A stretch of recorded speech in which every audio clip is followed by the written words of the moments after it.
Nambaran'ny filoham-pirenena Andry Rajoelina fa hanome trano tsirairay ho an'ireo mpilalao 20 any Barea Prima sy ny mpanazatra azy, Romuald Roro Rakotondrabe ny fanjakana. Atao eny amin'ny faritra manakaiky ny fivoahan'ny lalambe mikodany ireo trano ireo izy, ary tsy ho ela dia hanomboka ny fanorenana ireo trano kasaina hatsangana ireo. Laza ny filoham-pirenena fa ity fanomezana ity dia fanomezam-boninahitra ho an'ny ekipa voalohany na tafiditra ny Madagasikara ho amin'ny famaranana amin'ny fiadinany ho tompon-dakan'ny Afrika, hifaninana ny ekipa eo an-toerana na ny Shanna. Vahoaka maro ny tonga an-tsenan'ny ekipam-pirenena omaly nanomboka teny Ivato hatreny amin'ny Kianja Barea izay toerana nandraisana azy ireo. Resy tamin'ny Sarono telo tamin'ny lalao famaranana nanoloana ny Maroka moa i Madagasikara tamin'ny sabotsy lasa teo. Tsy vitan'ny aro ny voninahim-pirenena fa nanandratra avo ny anaran'ny foloalinda malagasy ireo mpilalao Kosfa nandrafitra ny Barea tamin'ny Shanna izay nahitana ny tokony Aina Rakotondraibe avy amin'ny bataillon appui feu sy fanomezan-tso Roland Rakotonandrasana na i Garol kapten'ny Kosfa raha nambarany teo anivon'ny ministeran'ny foloalinda. No niezaka izy ireo dia nanolotra lela vola fisaonana azy ireo teo anivon'ny ministera Androany Alatsinainy taoriana ny fampiakaran-tsaina sy fandraisana manokana azy ireo. Nandritra izany fotoana izany no nanamafisany ministera amin'ny fahavononany anohana ny fanatanjahantena eo anivon'ny ekipa Kosfa izay miakatra amin'ny sehatra nasionaly sy iraisam-pirenena. Nisy fantsiana vaovao ny viditsolika eny amin'ny tobin-tsolika nanomboka ny androany Alatsinainy 2 septambra.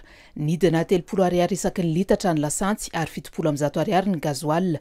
Etsakilany kosa niakatra 700 ariary isaky ny litatra ny solika fandrehitra. Ho an'ity volana septambra ity ny lasantsy dia amidy amin'ny 750 ariary isaky ny litatra raha 20 sy 10 ariary zany tamin'ny volana aogositra. Ny gazoil kosa midina avy any amin'ny 704 ariary ho 30 sy 504 ariary.